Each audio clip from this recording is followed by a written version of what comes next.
Welcome to Madhu's Embroidery and Crafts. இந்த வீடியோவில் 3D flower எப்படி ஸ்டிச் பண்ணணும் அப்படிங்கிறத பார்க்க போகிறோம். அதுக்கு இந்த மாதிரியான ஒரு ஃப்ளார் ட்ரா பண்ணியிருக்கேன். இது ஸ்மால் சைஸில் ட்ரா பண்ணியிருக்கேன். அண்ட் த சேம் ஃப்ளார்லேயே கொஞ்சம் பிக் சைஸாக இந்த மாதிரியும் ட்ரா பண்ணி எடுத்து வச்சுருக்கேன். போத் டிசைன் ஃப்ளாரும் சேம் டிசைனாக இருக்கணும். ஸோ இப்போ இந்த ஸ்மால் ஃப்ளார்லையும் இந்த பிக் ஃப்ளார்லேயும் 2 மெத்தட்ஸில் எப்படி ஸ்டிச் பண்ணணும் அப்படிங்கிறத காட்ட போகிறேன். ஸோ இப்போ நம்ம ஃபஸ்ட்டு ஸ்மால் ஃப்ளாரில் எப்படி ஸ்டிச் பண்ணணும், ஆரி ஸ்டிச் எப்படி பண்ணணும் அப்படிங்கிறத இப்போ பார்ப்போம். அதுக்கு சில்க் த்ரெட்டில் வந்து இந்த மாதிரியான ஒரு சாட்டின் ஸ்டிச் பண்ணிக்கிட்டு இருக்கேன். லாங் செயின் ஸ்டிச் பண்ணிவிட்டு ஒரு small chain and another long chain small chain இந்த மாதிரியாக இந்த ஸ்மால் ஃப்ளாருக்கு பெட்டலில் இந்த மாதிரி ஸ்டிச் பண்ணணும். ஃபஸ்ட்டு சில்க் த்ரெட் யூஸ் பண்ணி ஸ்டிச் பண்ணுறேன். இந்த சாட்டின் ஸ்டிச் எப்படி ஸ்டிச் பண்ணுறேன் அப்படிங்கிறத கொஞ்சம் நோட் பண்ணிக்கிட்டால் போதும். ஃபஸ்ட் வந்து ஒரு long chain small chain and another satin long chain small chain stitch பண்ணும்போது ஃபஸ்ட்டு ஸ்டிச்சோடைய ஒரு 3/4 நம்ம ஸ்டிச் பண்ணிக்கிடணும். அந்த அளவில் ஒரு 3/4 ஸ்டிச் பண்ணிக்கிடணும். அண்ட் செகண்ட் வந்து அந்த செகண்ட் ஸ்டிச் நம்ம ஸ்டிச் பண்ணதோடு கொஞ்சம் கூடுதலாகவே எடுத்து ஸ்டிச் பண்ணிக்கிடணும். உங்களுக்கு புரியும்னு நினைக்கிறேன். இப்போ நான் க்ளோஸ் வீலையும் உங்களுக்கு கொஞ்சம் காட்டுறேன். Long chain small chain and 3/4 கரெக்டாக நம்ம என்ன பண்ணிக்கலாம், செகண்ட் ஸ்டிச்சை இந்த மாதிரி ஸ்டிச் பண்ணிக்கணும். சாட்டின் ஸ்டிச்சே இதில் வந்து லாங்காகவும் ஸ்டிச் பண்ணிக்கிடணும் அண்டு செகண்ட் ஸ்டிச் பண்ணும்போது ஷார்ட்டாக ஸ்டிச் பண்ணணும். இதில் 2 மெத்தட்ஸில் நம்ம என்ன ஸ்டிச் பண்ணிக்கிறோம். இந்த ஒரு பெட்டலை ஸ்டிச் பண்ணுறதுக்கு சாட்டின் ஸ்டிச்சையே நம்ம வந்து long stitch and small stitch இப்படியா சாட்டின் ஸ்டிச்சை இந்த மாதிரியாக ஒவ்வொரு பெட்டலுக்கும் ஸ்டிச் பண்ணி ஃபினிஷ் பண்ணி முடிக்கணும். இப்போ ஃபஸ்ட்டு பெட்டல் நம்ம ஸ்டிச் பண்ணி முடித்ததுக்கப்புறமா செகண்ட் பெட்டலுக்கு அப்படியே கண்டினியூ பண்ணிக்கலாம். நாட் போட்டுட்டு தான் நம்ம நெக்ஸ்ட் பெட்டலுக்கு ஸ்டிச் பண்ணணுங்கிறது தேவையில்லை. அப்படியே என்ன பண்ணிடலாம், கண்டினியூ பண்ணிக்கலாம். நான் இப்போ உங்களுக்கு நெக்ஸ்ட் பெட்டல் எப்படி கண்டினியூ பண்ணணும் அப்படிங்கிறதையும் நான் காட்டுறேன், கவனிச்சுக்கோங்க. இப்போ நம்ம ஃபஸ்ட் பெட்டல் ஃபினிஷ் பண்ணுறோம். இது ஃபினிஷ் பண்ணதுக்கப்புறமா செகண்ட் பெட்டலை நம்ம அப்படியே என்ன பண்ணிடலாம், இந்த மாதிரியாக சாட்டின் ஸ்டிச்சை ஸ்டிச் பண்ணி முடிச்சுக்கணும். இது ஃபினிஷ் பண்ணதுக்கப்புறமா நமக்கு இந்த ஸ்மால் ஃப்ளாருக்கு டிசைன் இப்படி ஸ்டிச்சாக இருக்கும்.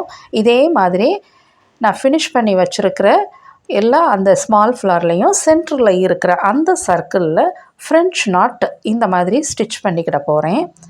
இந்த ஃப்ரெஞ்ச் நாட் ஸ்டிச் பண்ணுறதுக்கு நம்ம என்ன மெட்டீரியலில் நம்ம ஃப்ளார் டிசைன் பண்ணுறோமோ அந்த ஃபேப்ரிக் கலர்லேயே நான் சில்க் த்ரெட் கலரில் எடுத்துகிட்டு ஃப்ரெஞ்ச் நாட் ஸ்டிச் பண்ணிகிட்ருக்கேன். ஸோ ஃப்ரெஞ்ச் நாட் இந்த இன்னர் சர்க்கிளில் நம்ம ஃபினிஷ் பண்ணிட்டோம் அப்படின்னம்னா ஃபினிஷிங் ரொம்ப நீட்டாகவும் இருக்கும். ஸோ எவ்வளோ க்ளோஸ்டாக நம்மளால் அந்த ஃப்ரெஞ்ச் நாட்டை ஸ்டிச் பண்ண முடியுமோ அந்த க்ளோஸில் நம்ம என்ன பண்ணிக்கலாம், ஸ்டிச் பண்ணி முடிச்சுக்கிடணும். ஃப்ரெஞ்ச் நாட் ரொம்ப ஈஸியான ஸ்டிச். ஸோ இந்த மாதிரியாக இப்போ ஃப்ரெஞ்ச் நாட்டை நம்ம என்ன செஞ்சுக்கலாம், ஸ்டிச் பண்ணிக்கலாம். கவுண்டிங்ஸ் நம்ம த்ரெட் கவுண்டிங்ஸ் எவ்வளோனாலும் நம்ம எடுத்துக்கலாம், நம்ம இஷ்டம்தான். ஸோ இப்போ பாருங்கள், இப்போ ஃப்ரெஞ்ச் நாட் எல்லாம் ஸ்டிச் பண்ணி முடிக்கிறேன். இது முடித்ததுக்கப்புறமா இதனுடைய ஃப்ளார் இந்த மாதிரி இருக்கும். ஸோ இது மெத்தட் நம்பர் 1. இந்த மாதிரி ஸ்மால் ஃப்ளாருக்கு இப்போ ஸ்டிச் பண்ணி முடிச்சிட்டேன். நான் இப்போ பிக் ஃப்ளாரில் நம்ம எப்படி ஸ்டிச் பண்ணிக்கிடணும் அப்படிங்கிறதையும் கொஞ்சம் கவனிச்சுக்கோங்க. அதுக்கு நான் இந்த ஃபேப்ரிக் கலர்லேயே இருக்கிற சில்க் த்ரெட் கலரை தான் எடுத்து நான் என்ன செஞ்சுக்கிட போகிறேன், ஸ்டிச் பண்ணிக்கிட போகிறேன். இது வந்து 2 கலரில் இந்த 3D ஃப்ளார் இருக்கும். ஒன்று வந்து ஃபேப்ரிக் கலரில் இருக்கும், அனதர் ஃப்ளார் வந்து இந்த ஸ்மால் ஃப்ளார் வந்து கான்ட்ராஸ்ட்டாக ஸ்டிச் பண்ணி முடிச்சிட்டேன். ஸோ நான் இப்போ பாருங்கள், இந்த பிக் ஃப்ளாருக்கு நம்ம எப்படி ஸ்டிச் பண்ணுறோம் அப்படிங்கிறதையும் கொஞ்சம் கவனிச்சுக்கோங்க. சேம் கலர் செல்ஃப் கலர்லேயே இருக்கிறனால கொஞ்சம் நீங்கள் டீப்பாக கவனிக்க வேண்டியது இருக்கும். ஸோ பாருங்கள், இதனுடைய ஸ்டிச் வந்து கொஞ்சம் டிஃப்ரெண்ட்டான சாட்டின் ஸ்டிச்சாக இருக்கும். ஏன்னா இது வந்து கொஞ்சம் பிக் சைஸாக இருக்கிற ஃப்ளார். ஸோ நோட் பண்ணிக்கோங்க, ஸ்டிச்சிங் எப்படி இருக்குது அப்படிங்கிறத கவனிச்சுக்கோங்க. நார்மல் சாட்டின் ஸ்டிச் ஒரு சில பிக் ஃப்ளாருக்கெலாம் ஸ்டிச் பண்ணிட்டோம் அப்படின்னா ஃப்ரேமை ரிமூவ் பண்ணதுக்கப்புறமா அதனுடைய ஃப்ளார் வந்து சுருக்கி காட்டிடும். ஸோ இது சுருங்காமல் இருக்கிறதுக்கு இந்த மாதிரியான ஸ்டிச்சஸும் ஸ்டிச் பண்ணிக்கிடணும். ஸோ இதை நோட் பண்ணிக்கோங்க. இப்போ நான் எப்படிங்கிறத உங்களுக்கு சொல்கிறேன் பாருங்கள். ஒரு லாங்காக ஒரு செயின் எடுத்துகிட்டு அண்ட் அவுட்லைனில் இருக்கிற அந்த டயக்ராமில் ஒரு ஸ்மால் செயின் அண்ட் அதை அப்படியே ரிவர்ஸில் ஒரு லாங் செயின் அண்ட் இன்னர் சர்க்கிளில் இருக்கிற இடத்துல ஒரு ஸ்மால் செயின், கிட்டத்தட்ட ஒரு 3 செயின் ஸ்டிச் இந்த மாதிரி நம்ம ஸ்டிச் பண்ணிக்கிட்டோம் அப்படின்னோம்னா இந்த ஃப்ளார் வந்து சுருங்காமல் நமக்கு ஃபினிஷிங் நல்லா நீட்டாக ஃப்ளாட்டாக அழகாக இருக்கும். இப்போ ஒரு பெட்டல் ஃபினிஷ் பண்ணி முடித்ததுக்கப்புறமா அப்படியே என்ன பண்ணிக்கலாம், நெக்ஸ்ட் பெட்டலையும் கண்டினியூ பண்ணிக்கலாம் இந்த சேம் ஸ்டிச் யூஸ் பண்ணி. இப்போ நீங்கள் பார்க்குறது வந்து மெத்தட் 2 பார்க்குறீங்க. ஃபஸ்ட்டு மெத்தட் வேறு மாதிரி இருந்துச்சு, இப்போ செகண்ட் மெத்தட் பிக் ஃப்ளாருக்கு வேறு மாதிரி இப்போ ஸ்டிச் பண்ணிக்கிட்டு இருக்கோம். ஸோ இதே மாதிரியே என்ன பண்ணிடணும், மற்ற எல்லா பெட்டலுக்கும் ஸ்டிச் பண்ணி முடிக்கணும். இது ஸ்டிச் பண்ணி முடித்ததுக்கப்புறமா எப்படி இருக்குங்கிறத இப்போ பாருங்கள். ஃபினிஷிங் இப்போ இந்த மாதிரியாக இருக்கும்.